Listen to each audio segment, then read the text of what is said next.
पिवळा आणि केशरी कार्डधारक जे आहेत त्यांचं उत्पन्न 1 लाखापेक्षा कमीच आहे, म्हणून ते पिवळे आणि केशरी कार्डधारक आहेत.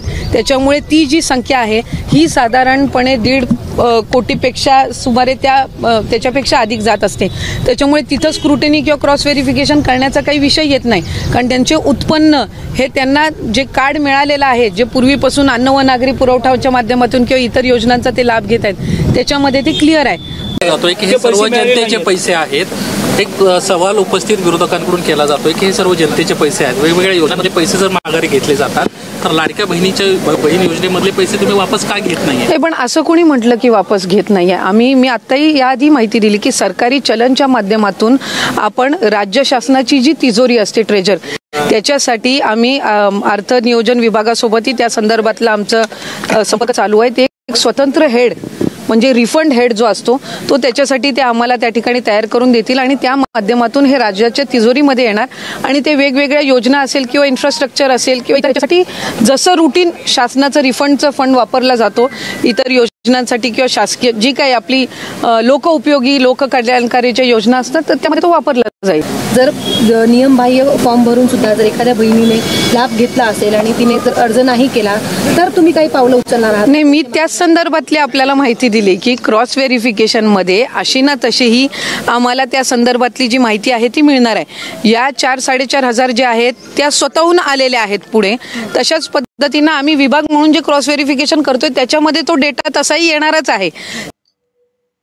तर आत्ताच आपण पाहिले की राज्याच्या महिला बाल विकास मंत्री आदिती तटकरे या ठिकाणी काय बोलत होते. तर त्यांनी या ठिकाणी 3 विषय म्हणजे 3 मुद्दे या ठिकाणी मांडले.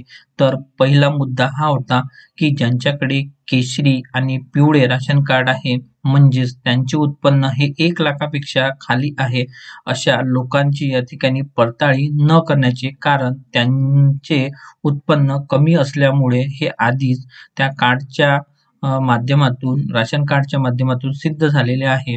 आणि तर दुसरा मुद्दा हा होता की आता ज्या महिला या ठिकाणी ज्यांचे उत्पन्न जास्त आहे, ज्यांच्याकडे 4 चाकी गाडी आहे किंवा आणखीही त्या याच्यामध्ये बसत नाही, तर त्या महिलांनी या ठिकाणी यांनी जर अपील केली नाही किंवा त्यांनी अर्ज जर मागे घेतला नाही तर त्यांची क्रॉस व्हेरिफिकेशनच्या माध्यमातून या ठिकाणी ही पडताळणी केली जाणार आहे हे या ठिकाणी स्पष्ट होते.